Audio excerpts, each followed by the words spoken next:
Hi, I'm Jason Gorber from ThatShelf.com, and we are here to talk about Honey Don't, the latest film by Ethan Coen. Big shelf. I miss the Coen brothers. I miss when they worked together. I think that Ethan has been off doing his own thing. Joel's been doing his own thing.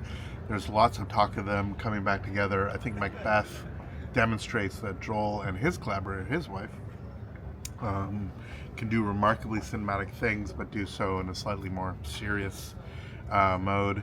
Ethan, who's been goofy with his partner Trisha, they're certainly having fun with these very noir, very lesbian, both in a good way,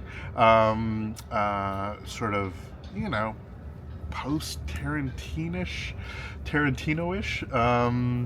certainly post Coen Brothers-y in some ways, romps. Margaret Qualley's back. Aubrey Plaza's there. Margaret Qualley plays a private detective called Holly O'Donoghue, shortened to Holly Don't, on her license plate. It's sort of investigatory. It's sort of a romance. It's a connection between a bunch of characters. Chris Evans shows up and is like an over-the-top preacher boy who likes having sex with all his parishioners. But it all just feels so flat. It all feels like it's trying too hard. The camera work isn't particularly great. The jokes don't really land. I saw it with a big audience there, the midnight audience. There was 3,000 people who were whooping and cheering for the film, and then in the middle, there wasn't much response at all.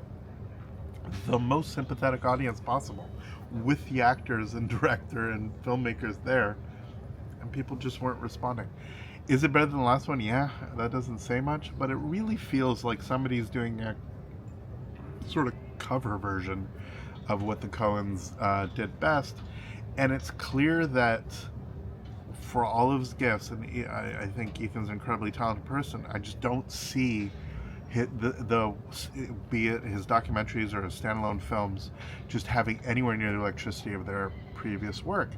And as I said, Joel's, I love Macbeth, I love that version of it, but it also lacks some of the zaniness that clearly Ethan brings, and it's absolutely one of those things that they're both off and doing their own thing. It's great. But I think together they create this incredible synergy that has resulted in some of the most extraordinary films in the history of the medium. As simple as that. Not all of them work, but even the ones that don't work under the Coen Brothers brand are, at the very least, very compelling, incredibly interesting, with some great moments. Buster Scruggs, which on first watch seems like a little slight, now seems like a masterpiece compared to the stuff that Ethan's doing now.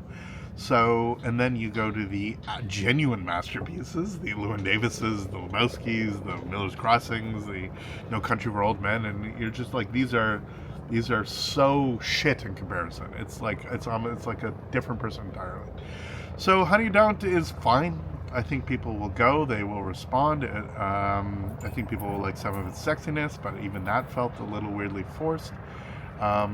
They're having fun and they're being given a canvas to actually have that fun, and I certainly don't denigrate that, but I certainly miss what we've lost. It definitely feels like you are seeing solo records from members of a band that are much, much better together than they are a part of it. Honey Don't, premiering here at the 2025 Canada International Film Festival.